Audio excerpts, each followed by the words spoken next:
Hey, we're Dredg, and you're watching the Rockstar Stories. Hey guys, it's Allison, and I'm here with the band Dredg. How are you guys doing today? Doing all right. I didn't have your hand on the mic. Doing well. For those fans who don't know who you are, can you say what your name is and what you play for the band? I'm Mark, play guitar. I'm Gavin, I sing.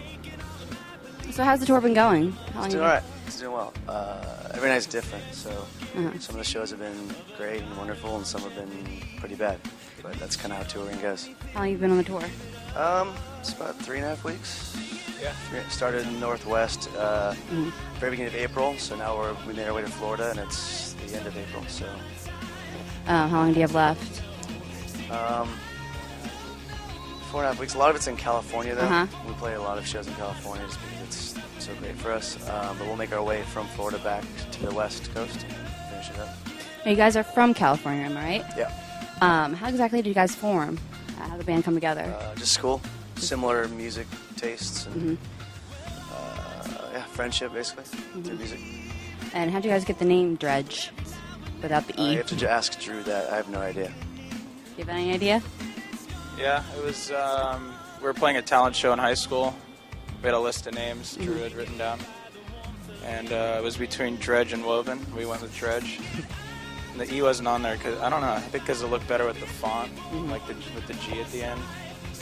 Yeah, that's it. Nothing special. I mean, we didn't realize we'd be here talking about it right now.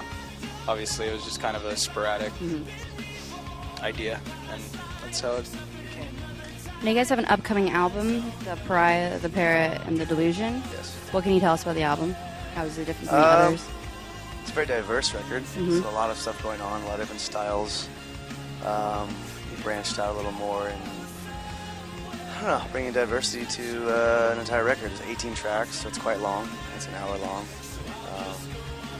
It's got a little bit of everything. And if you like any of our previous stuff, it's got all of that. And then plus, if you've never heard us, there's a lot of things to gather new fans. You know. Is it a concept album like your previous ones? Somewhat. I mean, I don't know if you want to talk about Gavin's lyrics, the main influence. Yeah, Mark found this essay written by Salman Rushdie. It's loosely inspired by that, I guess. I wouldn't say this is like a cut and dry concept record, but there's kind of an underlying theme, and that was along the lines of what I was writing about already. So we, from that point on, we used it to definitely inspire the artwork. I mean, it's basically a great outline for the whole visual representation of the record. So, yeah, I mean, I don't want to say it's a hard concept, but it is inspired by that essay. It's called A Letter to the 6 Billionth Citizen. What is it about concept albums that you guys like the most? I think just the idea of, even if it's not a concept record, a record that has a theme, has an idea. I mean, there's a lot of albums that, even if it's not quote-unquote a concept record, it's not just 12 songs on an album, So any sort of fluidity or theme to give it a feeling throughout the whole thing, we've just always enjoyed. It's more of a challenge. Now, what have been some albums that have influenced you the most in terms of your life, or musical career, or? Well, Welcome to Sky Valley from Caius.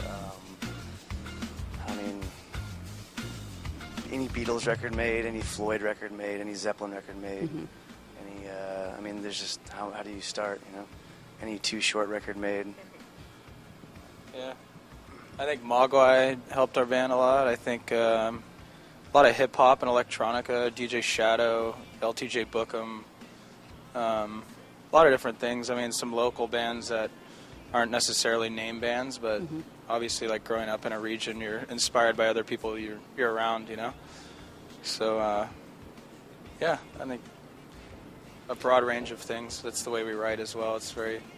Everyone writes their share and brings in their own influences. So, you guys have been around for a while, and you obviously toured a lot. What are some of your best or the best tour story you have? Best or tour story? Moments, experiences. Oh yeah, on the way to Canada once we got caught with a little marijuana.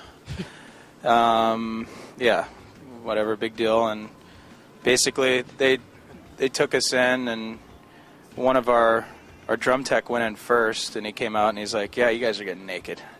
Like, what? No one believed him, So next guy goes in, he's like, "Yeah, he wasn't lying," but no one really believed it until he went in there. So we got the full cavity search. And, Yeah, they're strict about.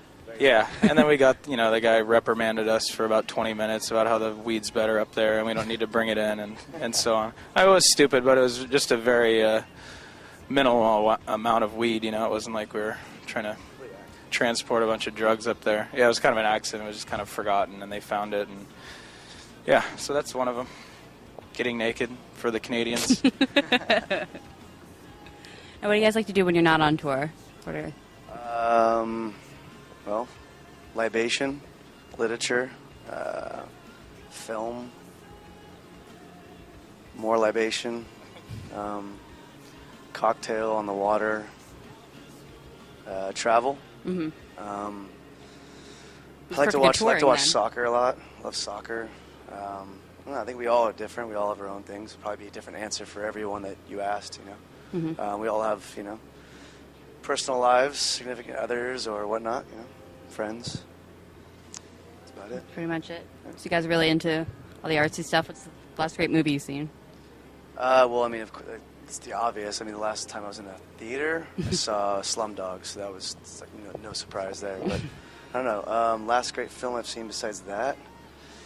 It's one of those questions you blank out on, I think, Like, I saw Milk last night, and that was awesome. Great film, yeah. Yeah. I cried my eyes out on that one. Yeah. I cried as well. For sure. It's a really good one. It's very relevant to right now, too. It's kind of sad that it still is relevant, but it is. Yeah. I know, there's so many. It's hard to pinpoint. Metalomania. It's a good, amazing documentary. The one about Metallica? Yeah, it's about a guy named Eric Braverman. It was made in the mid-'90s, and it's unauthorized documentary on Metallica. It's very entertaining. I'll check it out. Yeah. Fans, which makes it even funnier. It actually takes place partially here in Florida at a Metallica show, and then back in San Francisco. It's funny. Kind of like heavy metal parking lot, but longer and better. If you've ever seen that. Now, besides the album, what other plans do you have for the future? Well, if this does well, hopefully make more records and continue to tour and grow a fan base. And if this doesn't do well, probably break up and, I'll become a biologist or a pilot or a garbage man. And yeah, I'm going to try to be a backup singer for Phil Collins.